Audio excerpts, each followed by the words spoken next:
I rank every DC animation universe movie, and trust me, you really got confused. But first, allow me to explain. If DC can't make one thing, it's making a proper cinematic universe. Sometimes I really don't know what they do wrong. I mean, is it really that hard? Yeah, in the live action they try to copy Marvel, and due to the reason of the start very late. They try to make something fast. They already have one Superman movie and they want to build everything with that movie. So instead of making some Batman solo movie or Wonder Woman or Flash, they literally skip the part that they grouped and fight with a big threat. And if you guys don't know, spoiler, it blew up. After a lot of flops like The Flash and Blue Beetle, they actually try again and again non-stop. They hire James Gunn because of his cinematic universe experience. I mean, he's made 3 Guardian of the Galaxy movie and that's all if I remember correctly. Well, yeah, he made Peacemaker too, but I don't know honestly. At least we got lucky because of the animation universe. We got really cool ones and bad ones. So I want to make a tier list for my opinion. We have 5 ranks: A, B, C, D and Flash CGI. Yeah.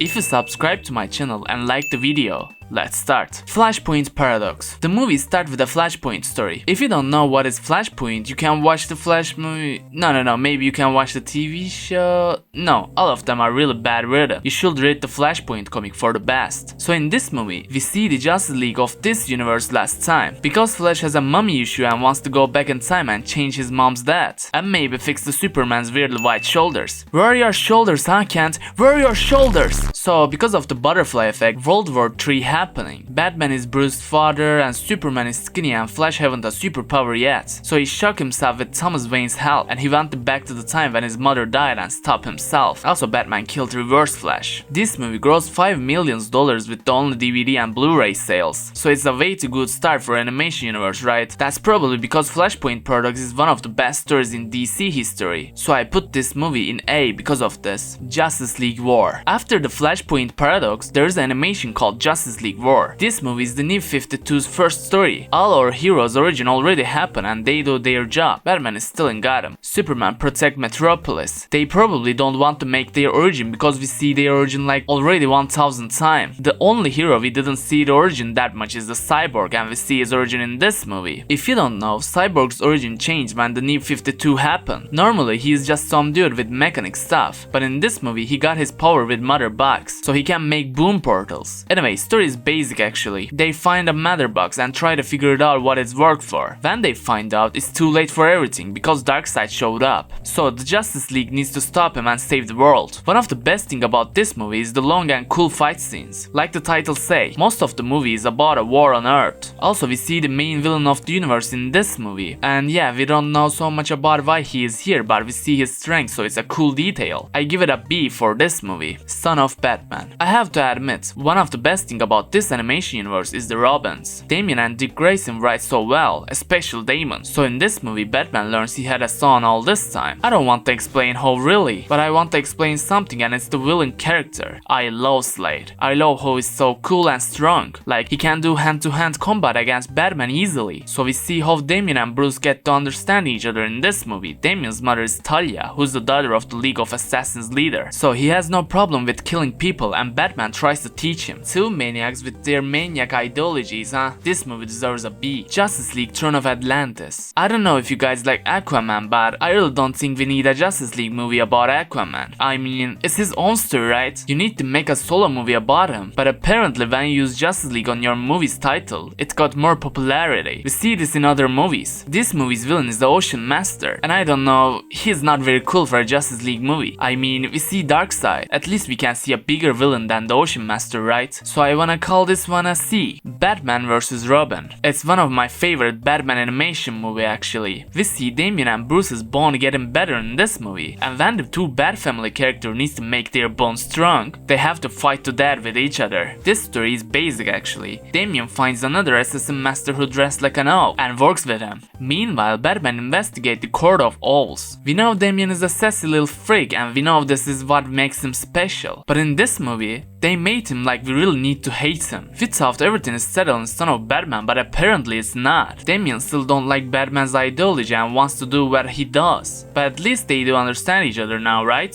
Well, anyway, we still have Nightwing. It's cool. This movie is totally A for my opinion. Batman Bad Blood.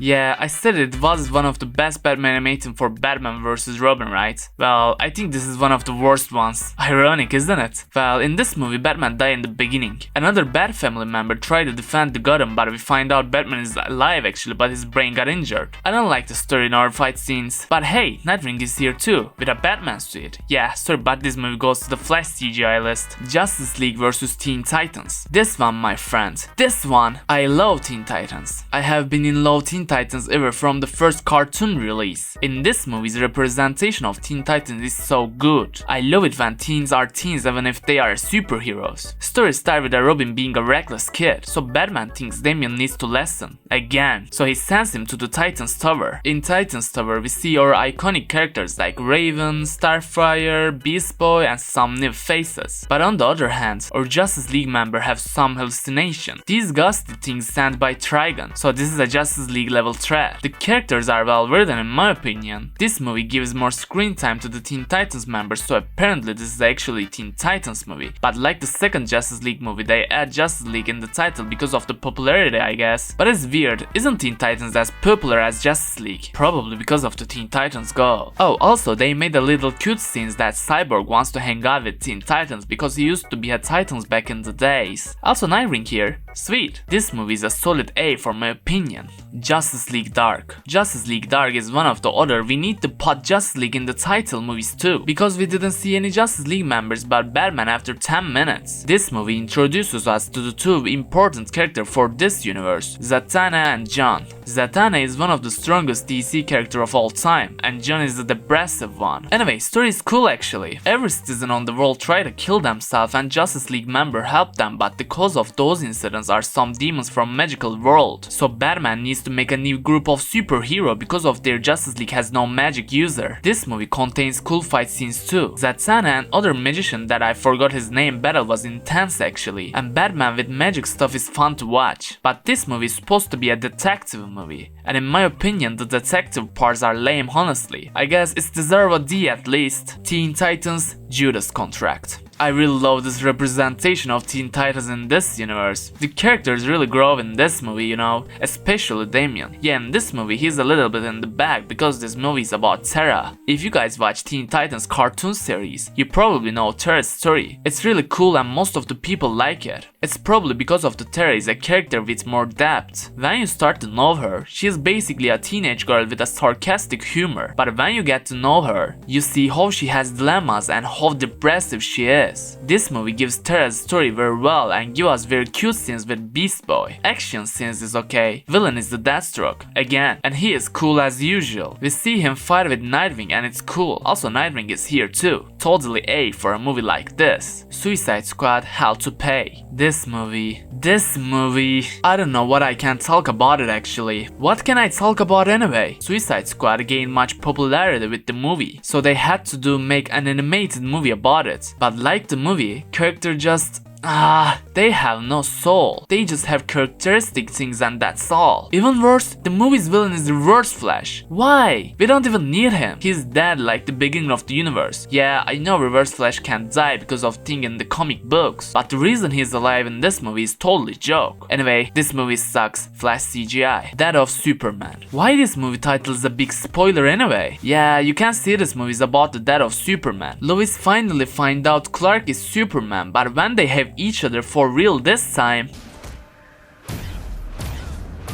I like the Justice League scenes honestly. We know of those characters very well and when we see them hang out with each other like friends, it makes me happy. Fight scenes are incredible in this movie. Superman and Doomsday fight in the media always look cool, but in this movie we can see more brutal things, so I like this. B for respect. Constantine, City of Demons. We don't have any solo movies except Batman, and the first thing you do is the Constantine solo movie? Actually, I'm not feel bad about this honestly, because I like the John Constantine character. The story is all about the origin of John, so we can know him very well, and they write his character well in this movie. John is a detective and he's investigate the magical kind of stuff, so his character show himself well in this movie. Other characters are actually forgettable, but it's not really bad thing in this movie, I guess. Let's put this movie in C. Reign of Superman. Well, we lost the Superman, but now we have 4 new ones. This movie confused me so much. Sometimes I really get hyped when I watch it, and sometimes, meh. Sometimes movies pace are getting lower and lower, and it most likely happens when the Superboy is not around. He really make this movie even so much better. We can say this movie's main characters are Lois. It's weird that nowadays Lois is the main important character of the Superman media, right? She wants to know the 4 new Superman's origin and tries to find Clark. Let's say B for respect again. Batman Hush. One of the best comic stories so far again. Hush is so cool detective movie, even better than Constantine. And most of the reason is the Catwoman. This movie makes a different way than the other Batman movies in this universe. I guess they finally made up each other with Damian, so he needs to find other problems. Damian is in the Teen Titans, so Batman needs a new companion, so he finds Catwoman and tries to solve the Hush case. I like Selina and Bruce's interaction actually, and this movie is one of the must watch in this universe. And hey, we have Nightwing too. Let's put this movie in A for being so great. Wonder Woman Bloodlines. Finally someone think changing the art style is not a big deal. Why they don't in the beginning I don't know honestly. Sadly this movie is not very important for this universe. We can't see anything about what happened after that movie because it's one of the last movies for this universe. I guess I can give a C for this movie. Justice League Apokolips War. Well, that's it. That's the most brutal superhero movie ever made. I really wish there's a live action movie something like this, because you know, I think it's really good way to reset the universe. Did you hear me what I say, Flash? The story is actually pretty dark. We are in the post-apocalypse. The fight with Darkseid has already happened and our character have lost the battle. Some of them like Zatanna die and some of them like John are able to escape, but Earth becomes an unlivable place. But Superman is hopeful like always, so he finds Constantine with Raven and asks for help. This movie is so nice about anything. The characters give really well their character and there's a cool interaction between them, like Raven and Superman. Action scenes are cool and smooth and the fights are epic. If you guys don't watch it, I don't want to spoil the movie, so if you guys have not anything to do after watching this video, go and watch this movie soon as possible. And hey, Nightwing is here. Oh, well, that's sad, but I like to think that universe started with a Flashpoint and ends with a Flashpoint too. This movie deserves an A for a great ending. So here's a complete rank. Some other time I definitely want to make video about new DC universe, so if you guys don't want to miss it, don't forget to subscribe to the channel and like the video. Thanks for watching and see you next time.